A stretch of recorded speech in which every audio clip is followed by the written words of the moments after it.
Oui, matelot, bonjour à tous. Vous avez vu, j'ai bien fait hier de vous appuyer par mes propos le cheval de Madame Colombo. Par vent contraire, sa trouvaille a gagné le quintet de ce jeudi. Je suis content pour vous, pour les adeptes et les fans de Madame Colombo qui vous a donné son cheval lundi, mardi, mercredi. Vous allez voir dans quelques instants, son cheval va être dans ma sélection. Oui, elle est en grande forme pour ce quintet à Vincennes. Après le tiercé dans l'ordre en 3 chevaux, le quartier dans l'ordre et le quintet en 6 mercredi, on va essayer de faire une passe de 3.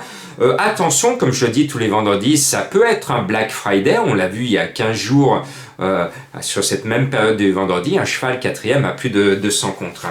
Bon, là, tous les ingrédients sont réunis pour vivre un Black Friday, parce que le gros favori de tout le monde, que je suis obligé de mettre en tête comme tout le monde, Deus Ex Machina, eh bien sa machine a souvent des ratés et il est plus souvent fautif et distancé que gagnant. Avec lui, c'est tout ou rien. Comme c'est un possible Black Friday, et comme je sais que certains aiment les cacahuètes comme moi lors de l'apéro et d'autres détestent les cacahuètes. Alors ceux qui détestent manger et toucher des cacahuètes, alors vous faites une croix sur ce favori Deus Ex Machina, le numéro 9. Moi, je me couvre parce que s'il est là, de toute façon, il sera premier. S'il n'est pas là, il sera distancé. Donc, je pars dans l'hypothèse qu'il va être sage. Donc, je le mets en tête. Et derrière, on a une autre bombe. C'est le 15 Élite de JL, que l'on connaît bien, qui a beaucoup de qualité. C'est l'une des meilleures du lot. Mais comme on la connaît bien, on sait que Madame, des fois, a ses délicatesses et que Madame, des fois, se fait distancer sur le poteau. On a déjà reçu des seaux d'eau sur la tête, sur le poteau, avec cette élite. Donc, elle est toute bonne, le lot est à sa portée, mais là aussi, il faut croiser les sabots. Est-ce que les deux favoris vont être sages ou est-ce qu'ils vont exploser tous les deux? That is the question, réponse sur le poteau. Bon, donc ce ne sont pas les bases. Moi, je préfère être beaucoup plus chaud sur le 7 Excel d'amour parce qu'il y a 2 Garato et de loin c'est le meilleur. Et le 8 Sectar parce que c'est mon abonnement à Franck Nivard. Le cheval est en forme, l'engagement est excellent. Donc je pense que ces deux numéros devraient, eux, défendre nos économies jusqu'au poteau et poteau passé. Si vous m'avez compris, poteau passé avec le 7 et le 8. Et puis, il y a un petit cheval qui me trotte dans la tête, que j'aime bien, c'est ma trouvaille, c'est le 6 Easter Day. Eh bien, je pense que ce vendredi, ça va être son D-Day à lui, son jour J, et il débarque à Paris avec beaucoup d'ambition. Bon, son papier n'a rien d'extraordinaire, je me roule pas par terre en lisant son papier, mais l'engagement est bon, le cheval est en forme, l'entourage est confiant.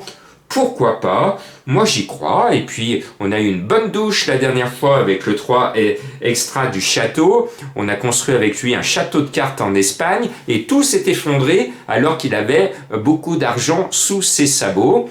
Bon là, s'il est sage, il ne faut pas oublier, il ne faut pas avoir la mémoire courte. N'oubliez pas, vous avez été très nombreux à le jouer dans un quintet référence il n'y a pas si longtemps, ce 3 extra du château. Bon, il s'est planté, il s'est montré fautif, mais là, s'il est sage, comme il comptait parmi les favoris la dernière fois, n'oubliez pas qu'il comptait parmi les favoris. Et s'il comptait parmi les favoris, ça veut dire qu'il avait une chance régulière d'être à l'arrivée d'un quintet référence. Donc si la dernière fois, il avait une chance régulière, il a autant de chances régulières d'être là, à condition lui aussi qu'il soit sage. Donc vous voyez, dans ma sélection, il y a 3 petites bombes, le 9, le 15 et le 3. Après, à la lecture des partants, je me suis dit, il y en a un qui est super bien engagé. C'est le 16, Comte des Titets, on le connaît bien. Il a la pointure d'un Tello, les déférés, c'est le plus riche. Alors moi, j'aurais été beaucoup plus chaud avec Comte des Titets si c'était Eric Raffin dessus. Puis Eric Raffin a décidé de se mettre sur une autre petite bombe, Driango de Nîmes, que je n'ai pas mis parce que je me suis dit, Jean-Marc, arrête la catastrophe. Si tu mets 4 bombes dans ton pronostic, ton ticket il va sauter avant le poteau d'arrivée. Donc je suis resté prudent, je n'ai pas pu mettre Raffin, mais par contre je mets Comte des Titets. Et j'espère que le compte sera bon sur le poteau. C'est un cheval qui lui aussi par moments est fautif et notamment dernièrement, mais ça serait dommage pour lui qu'il rate cet engagement parce que c'est son plus facile quintet du meeting d'hiver qui commence doucement, de façon un peu frileuse. On est encore au mois d'octobre, on est à l'automne, on peut pas tout à fait dire c'est le meeting d'hiver, mais tous les ingrédients du meeting d'hiver sont là déjà. Donc c'est son meilleur engagement du meeting automne-hiver. C'est comme la mode automne-hiver, bah, c'est le meeting automne-hiver maintenant. Donc ça serait bête qu'il rate cela.